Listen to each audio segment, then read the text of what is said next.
And we are It's live. We are live. Hello, everybody. My name is Hetal Doshi. I'm an organizational psychologist, and as part of our ongoing community development effort to support mental well-being in Malaysia and beyond, we're calling a whole bunch of amazing experts and everyday heroes just like you and I to share their insights into their industry, their journeys, their perspectives, and how it correlates or relates to mental well-being. Today with me, I have a really special person, Mittu Sridhara.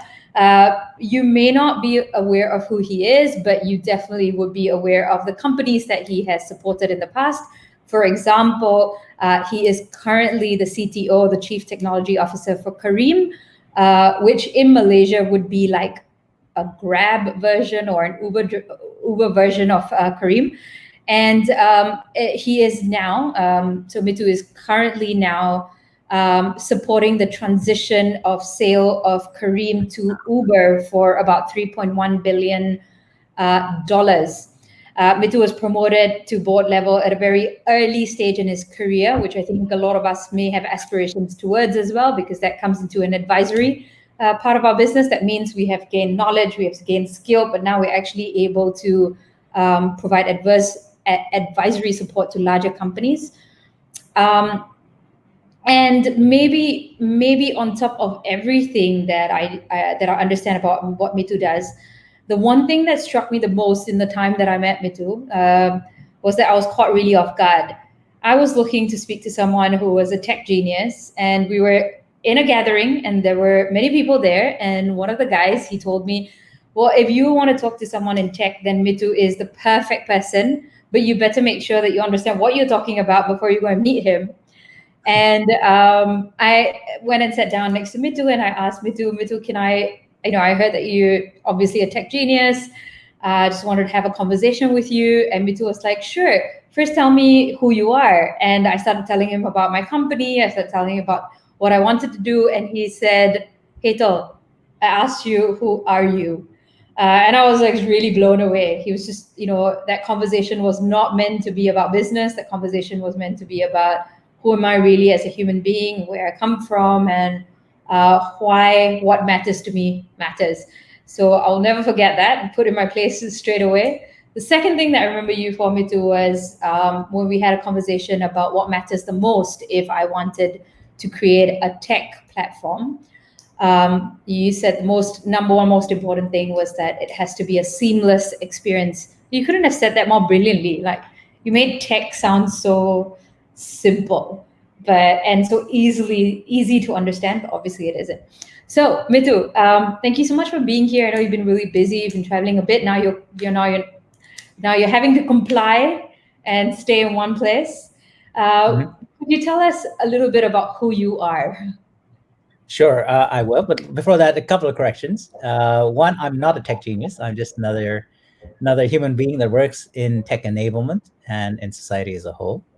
Two, I've also the deal with Uber and Careem was actually completed on the 2nd of January, and I've now transitioned out, so I'm no longer with Careem.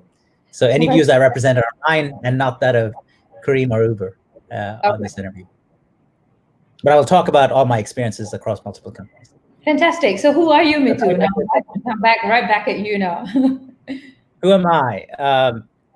A human being that's here to help be a better person each day, to continuously evolve as a human being, and to really use that God-given talent and or developed talent to create platforms, solutions to facilitate the creative potential of human beings and create solutions and ecosystems through tech. In my business, in my instance, it's that talent to bring technology enablement to simplify lives and create businesses, ecosystems, environments where people can flourish and or make their lives simple. And that's what my life is all about. That's who I am. And I remember you using a different word to ecosystems the last time we met. Do you want to share a little bit about that? What was the word? I don't remember. It was ecosystems, wasn't it?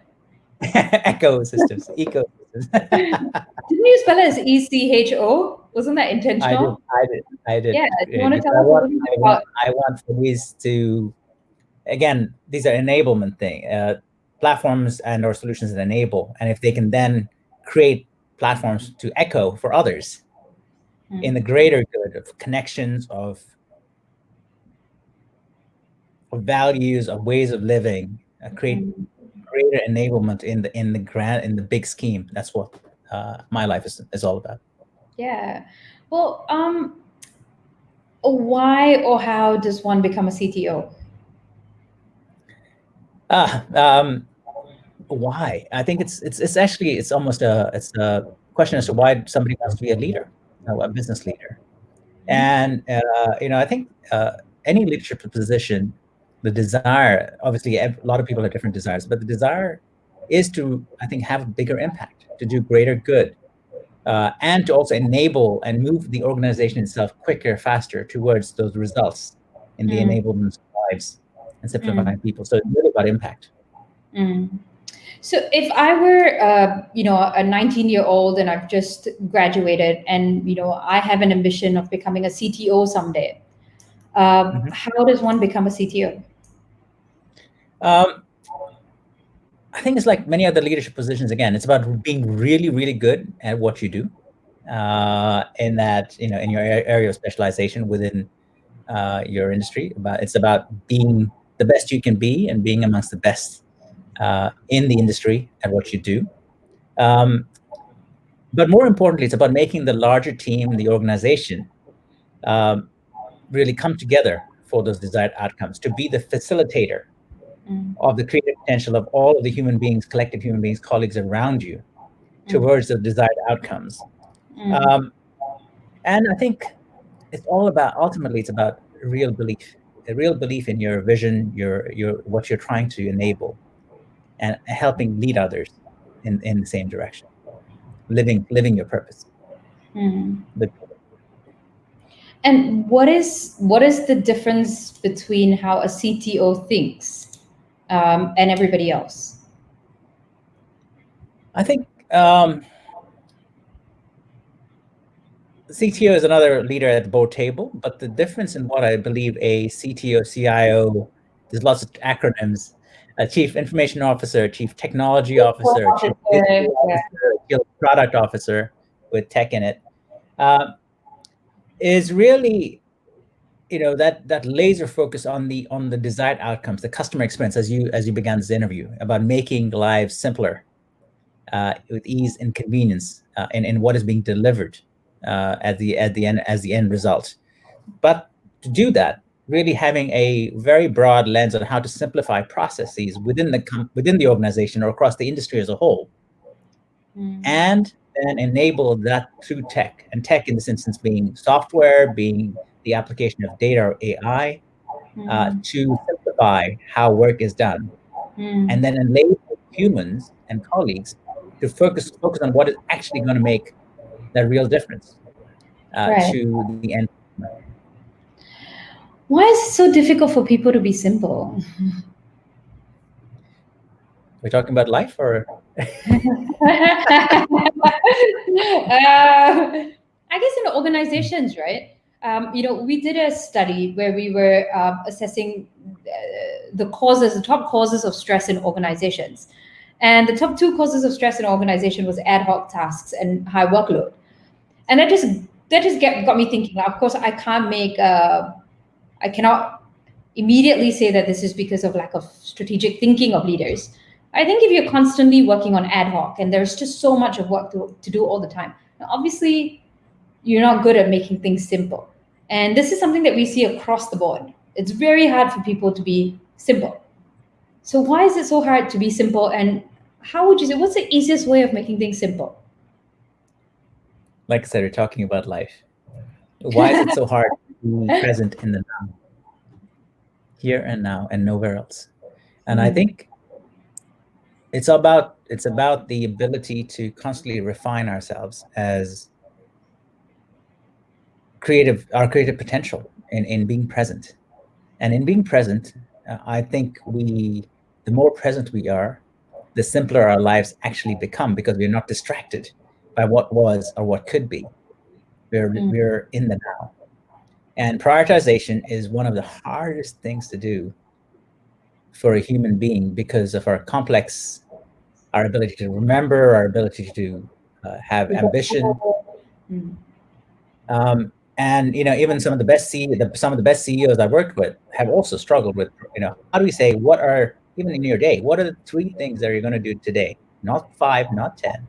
What are the 3 things that actually are going to matter versus your long list? The hardest things to do.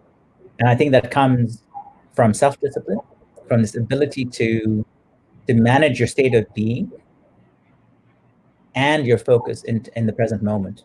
And I think bringing it down to 3, if not 1 thing at any given moment in time, really 1 thing at any given moment in time that you focus on quickly achieving, doing, and getting there. But prioritization, again, to answer your question, is the hardest thing to do.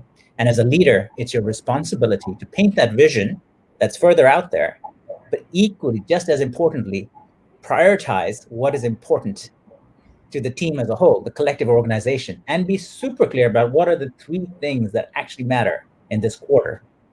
And the number of organizations that can do that, especially in this dynamic world, and keep everyone focused is super, super hard to do because of all the competing pressures.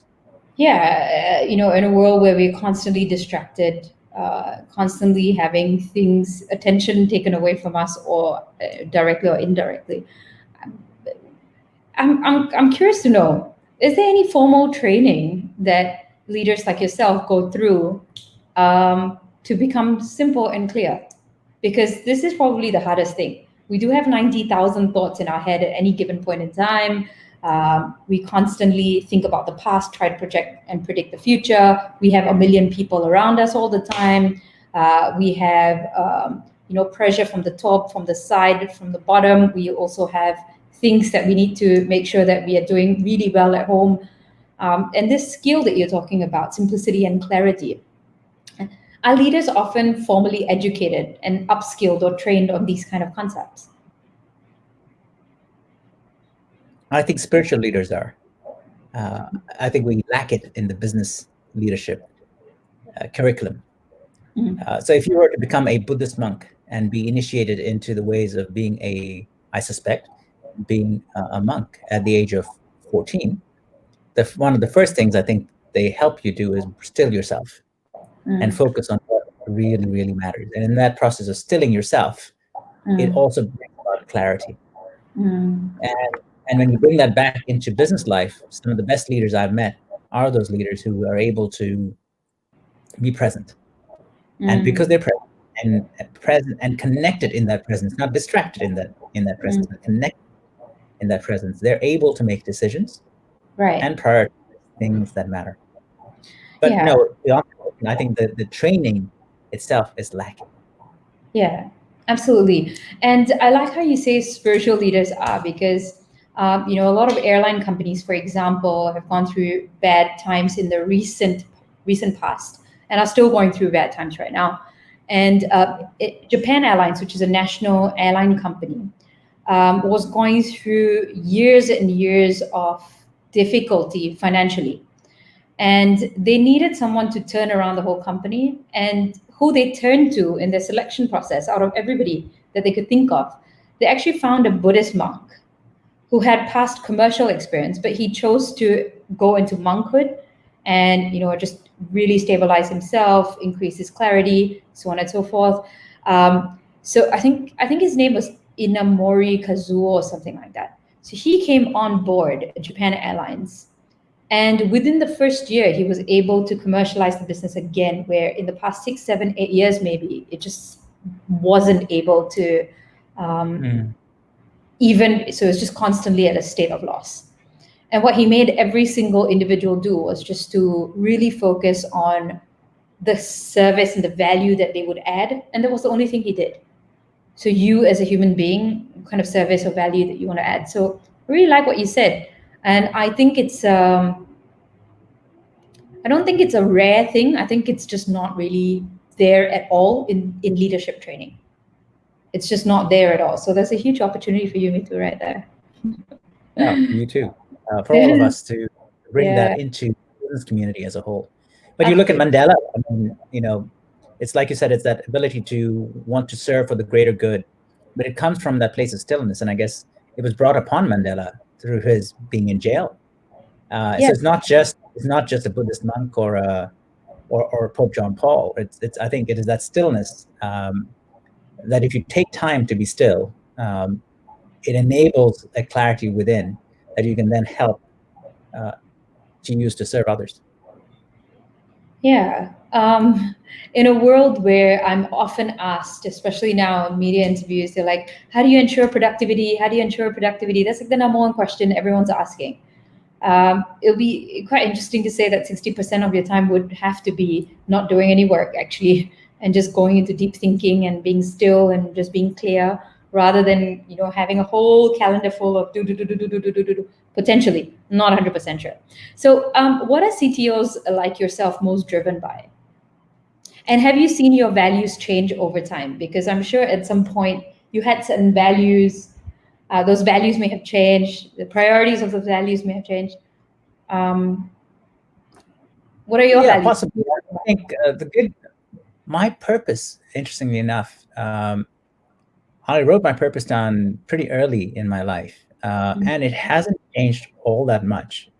And I know while I've changed the words around it, and echo became eco, right? On that day when we did that exercise at the workshop we were at, it's always been to continuously evolve as a human being, to be grounded, in a true center of love, and also I am this excitable person who wants to do 1,000 things, and also also ground myself to be, to work from a very tranquil state, but really to serve, to build, to enable and orchestrate the creative potential of human beings, and to build solutions and ecosystems that really help serve society. And while I said the world have changed, that hasn't changed much. Now, values wise, I suspect the one thing that was probably further up that ladder, it was always about giving. That was always top, about evolving and giving.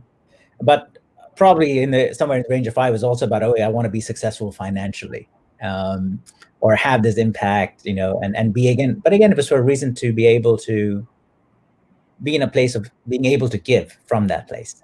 And I think that value has dropped further down the chain, because I guess as you evolve and you achieve things, it's a relative thing, and it's probably dropped down in relative value, I would say. But otherwise, contribution, personal growth have continued to be up there for me. Fantastic. And in all of your experiences, I guess in the startup world of sorts, what are 3 things that makes a startup extremely superiorly successful that others just don't seem to have? Purpose, and culture, I think, are fundamental to any organization being successful. And ultimately, an organization is a collection of individuals. So to any individual being successful as a collective whole, purpose is key. And here is where I would refer back to my friends and the co-founders at Careem, where they certainly put purpose at the core, from the start of business. And it goes down to Magnus and Vassar for that clarity of, it was very simply defined as, for Careem, it was to simplify lives, simplify and improve the lives of people, and create an institution, an awesome institution, as Magnus would say, an awesome organization that inspires. And they were very clear from day one about that vision, that purpose. And look at in 7 years, credit to them and all of my colleagues at Careem. They built a business that has had a huge impact, created over 1 million additional jobs for captains, as we call them, drivers, as you might call them at Grab or at Uber, captains, to be able to have better lives, enable their families in the region, and provide transportation to women who otherwise were dependent on others to get around, to get jobs, et cetera, et cetera. So a huge impact, and a lot more impact to come, just from that simple. I love that the languaging was, or you very conscious about languaging it as captains as opposed to drivers. Was Yes, there a and reason it's for again, that? and this is again credit to my colleagues and Magnus Madas and my colleagues at Careem. Yes, very much so, because we were there to serve. We believe we are. It's a privileged position that we're in, and it is there. We're there to serve the people around us for the greater good. Hence, Right. captain. So they captain the experience of our customers. We don't. We're enablers within that.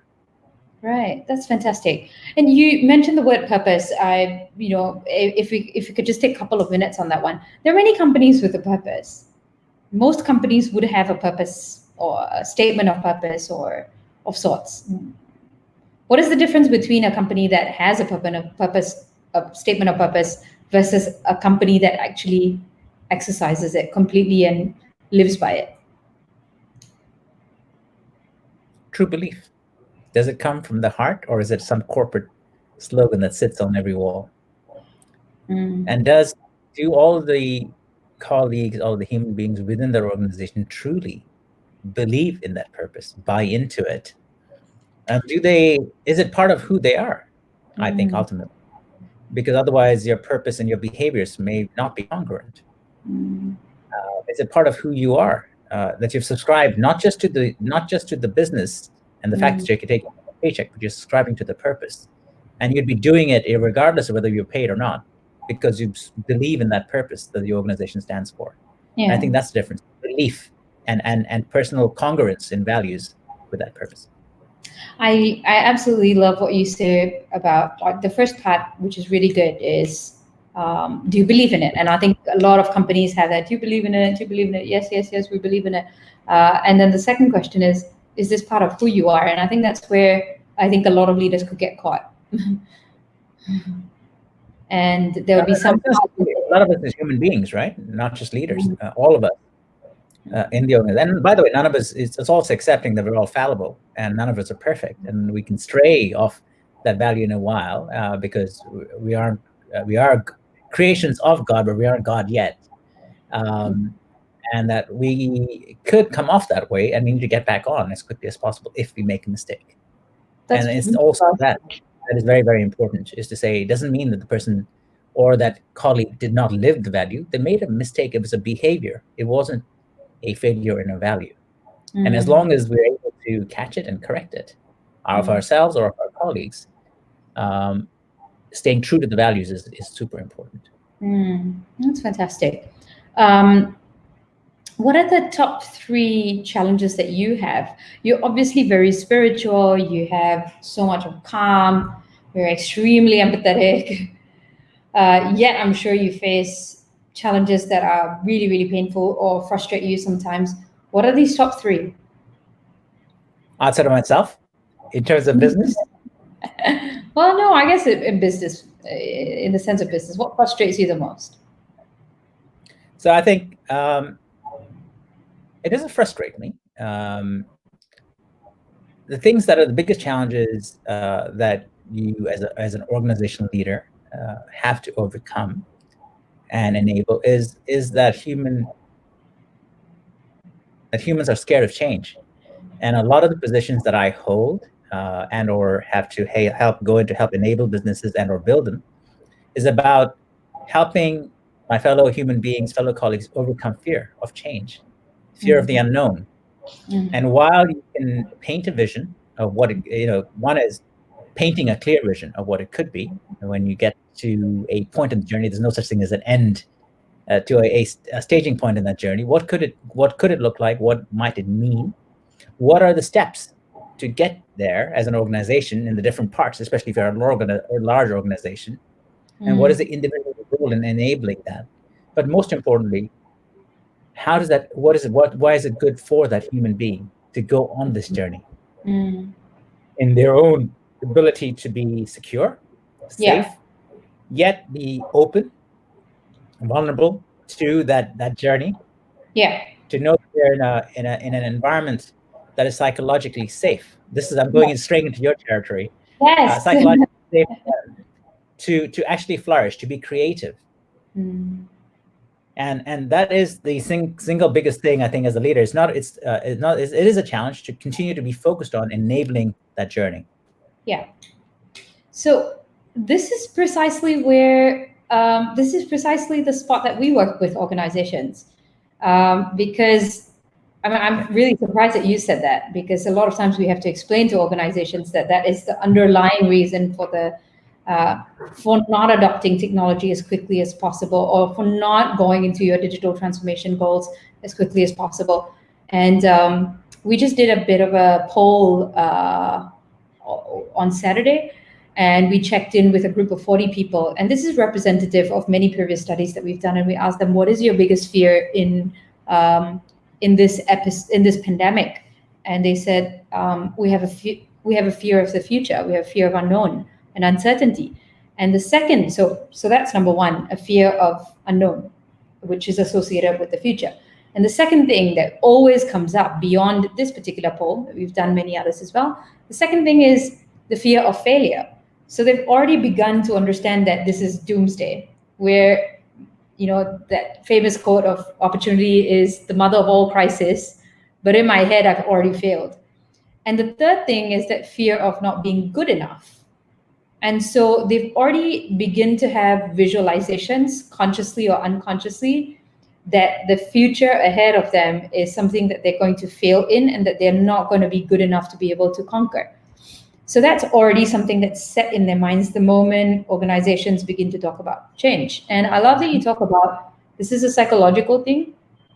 And yeah, we should definitely talk a little bit about that as well, because we've got a wonderful way of associating digital transformation or even pandemic with the cycle of life, and all the changes that we've always been going through and will continue to go through as well. So yeah, I guess what you're trying to say is that the hardest thing is to rally or get people, the two things I'm assuming, to get everybody on board, and to get everybody on board in the time frame that you're looking for as well. Probably some of the hardest things. And what is your, in terms of selection and in terms of hiring, leading, and firing, what are some things that are general rules of thumb or advice that you have at the back of your mind when it comes to talent? So it could be either hiring, or it could be leading, or it could be letting go of. What are some things that are always at the back of your mind when you think about talent? I call it, you look again, as you probably suspected by now, the answers. It's for the values of that individual. What do they, like I asked you on that day, hey, tell me about who are you? Not about what you've achieved, not about all that other stuff, but who are you really? What are you all about? What makes you really get out of bed every morning? And it's really getting to understand the essence of that individual. It comes to very much, saying, hey, are they competent? Are they able to do the job? Because you need competencies in the job. If I'm hiring my head of data sciences, as an example, I need for them to be super competent in data sciences, not just a good human being. They need to be that too. So it's competence without the arrogance. It's that ability to make a bigger difference, but being super good at what you do. And the label I put on it through my career is competence without arrogance. That's the first thing I hire for. Second is the values fit. What is that individual all about? Are their values and the values that the organization stands for a good match? Because they come in jar and they don't resonate in the resonance of the organization. And every organization has that. It will not fit it's not a happy experience for them or for the organization. Right. And most importantly, are they about the greater good? Right? Is it bigger than just them? Yeah, I love that, competence without arrogance, and sometimes we call it the eco, not the ego. So where are you at with regards to this? And I wanted to ask you, how difficult is it? Because I find generally in the tech world, people's level of arrogance is really not sky high. People generally can be very humble. But in the corporate world, like in MNCs and more commercially driven products and blah blah blah, like I don't know, how do you call it? Like like non-tech companies, the level of arrogance or hierarchy or bureaucracy is like super high. So how do you get rid of it? It's 11:30. I think you have to have it's about the culture of the organization. It's the culture. It's who you are when you walk into the room. The Dalai Lama is not having conversations like you and I about arrogance. He walks into a room, and through his years of work on himself and the energy he creates, he brings an energy and a presence into a room that automatically takes all of that out. But within an organization, similarly, and us who are mere mortals in a ways, need to ensure that we are able to drive a culture within an organization that truly embodies the fact that we're there to serve. There to serve others. We're not sitting at the top of an org chart. We're actually at the bottom of that org chart, enabling everybody else. And I've taken to actually drawing organization charts and organograms exactly the other way around, where the leaders are always at the bottom. Serving all of those that we serve, and then they're there, and we're all there collectively to serve our end customer or the end human beings at the end of whatever we're trying to do. So hierarchy, when you start to get your head around it and you get into this mode of we're here to serve, you're privileged to be capable of, to be appointed to these positions, to be in these positions of where we can actually make a difference. And I think it's very much a mental set, but I'll bring it back to the values and behaviors that you are explicit about within an organization, but also ensure you're hiring into the question you asked earlier, but also that you're living and that the rest of your colleagues are living those values truly and every day. And that then hopefully does away with some degree of that arrogance. But unfortunately, as human beings, we're born with egos, and we constantly have to ensure we eradicate them every day as we in our ability. Right. And I think one of the challenges that I see in organizations is sometimes we reward behaviors in such a way that it actually accentuates the need to be arrogant or focused on status and title and so on and so forth. Especially in countries like where I'm based in and have been specifically in Asia. So when you think about the word mental health, does that resonate with anything that you have experienced in your life? So have you been through anything in your life that has really challenged you and made you feel like you were in a bit of a black hole? Just like a caterpillar trying to metamorphosize into a butterfly, but you're stuck in a cocoon and everything's just black and dark and you have no idea what life means anymore. You don't know who you are. Have you ever been in a situation where you have been caught a little? Yeah, I think we're all human beings, and as we journey through life, I'm sure we will all experience things that are extraordinary to our normal circumstance. And I remember particularly a time in my life when my father, who was my hero, suddenly, all of a sudden, passed away at a very. I was just coming on 30, and I got a call one day that said, "Hey, your dad passed away, has passed away," and he was my hero and my best friend, and had been this anchor to me as I've been this global nomad right through my life, and had been this anchor. And all of a sudden, I looked back, and it was this huge impact of effectively losing an anchor in one's life and a best friend at the same time. And yes, it was very destabilizing. I threw myself, I think, wholeheartedly into the work I was doing. Luckily, I had that, but to some degree, it was a dark hole I jumped into. And that ability to continue to live my purpose, to serve, but I then didn't serve myself over that time, and didn't acknowledge that I was going through that phase sufficiently. I just blanked it out, and I have since then opened that box and started to look back and say, there are lots of things you should have dealt with that you did not deal with. And it's about time that you start to open that box out and disassemble and reassemble that part of your life. So it was a black hole that I tucked away somewhere in the back of me to be dealt with later, I think is the way I'd answer it. Yeah.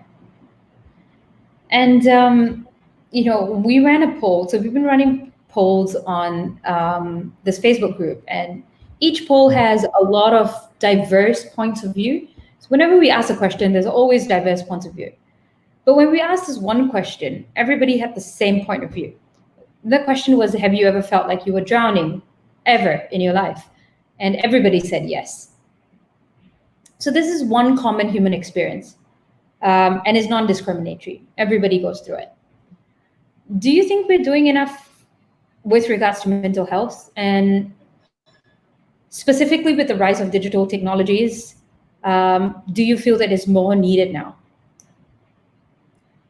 So, two-part answer. I don't think we acknowledge it enough as a society. I think there's still when I'm injured and have a little big gash on my hand, everyone's going to say, "Hey, what happened?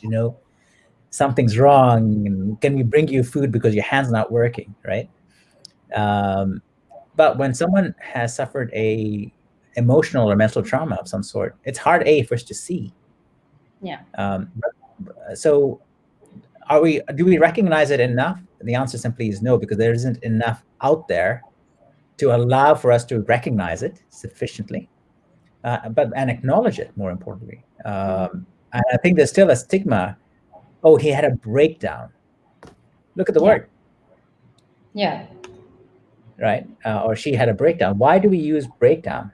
They're going through they've had an injury, maybe a better way to describe it, which then says, hey, how do we help and rally ourselves around this individual collectively to help them because they've been injured? Yeah.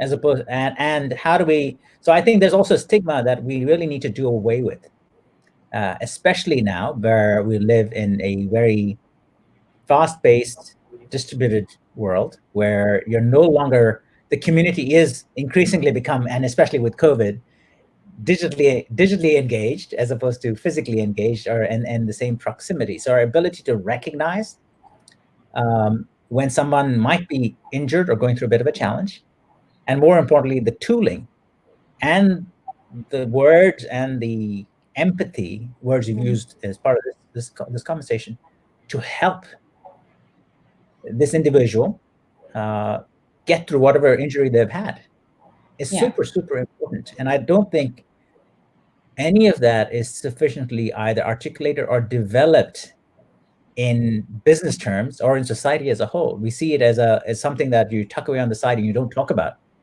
Yeah. And I mean, I don't think we're comfortable talking about it generally as a society. Yeah. Today. We're getting much better, but yeah, we have a long way to go. We have a long way to go.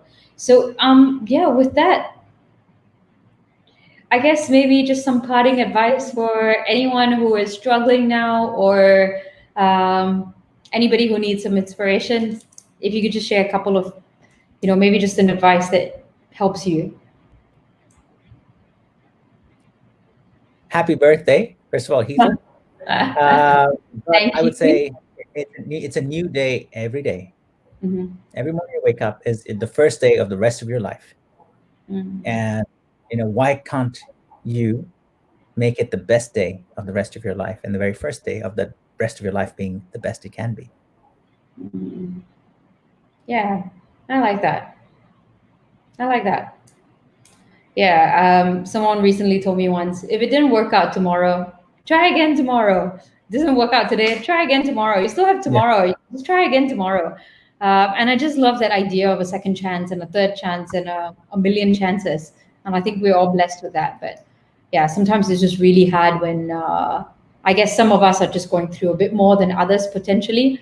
And so it'd be nice that, like you say, everybody rallies around each other and supports each other with the kind of injuries that we're having as well. So with that, I've had Mittu. I'm so grateful to have had you today. Thanks for having me on as well. Yeah, and we're definitely going to connect after this as well. There's so many things that we should definitely have a quick chat about. Sounds good. Thank you very much. I wish you all the very best going forward as well. Thank Thank you. Luck to all of you. Bye-bye. Thank you. Bye-bye.